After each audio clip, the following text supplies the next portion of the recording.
রাজধানী আগরতলা বটতলা এলাকায় চুরির ঘটনাকে কেন্দ্র করে ক্রমশ সামনে আসছে নতুন নতুন তথ্য। আগরতলা পশ্চিম থানা পুলিশের তদন্তে ইতিমধ্যে একাধিক সাফল্য মিলেছে।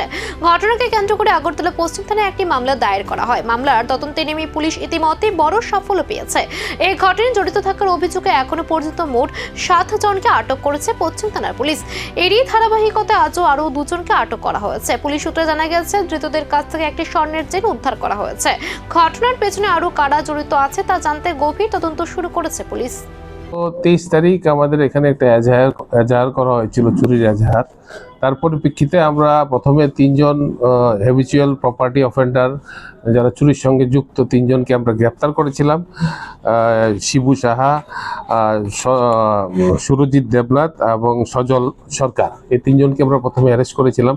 পরবর্তী সময়ে তাদেরকে ইন্টারোগেশন করে আমরা আরও 2 জন হ্যাবিচুয়াল প্রপার্টি অফেন্ডার সায়ান সরকার এবং সোহেল মিয়া, তাদেরকে আমরা অ্যারেস্ট করেছিলাম। তাদের কাছ থেকে আমরা একটি চুরির গোল্ড চেইনও রিকভার করেছিলাম, যা আমরা আপনাদের কাছে সেদিন আমরা দেখিয়েছিলাম।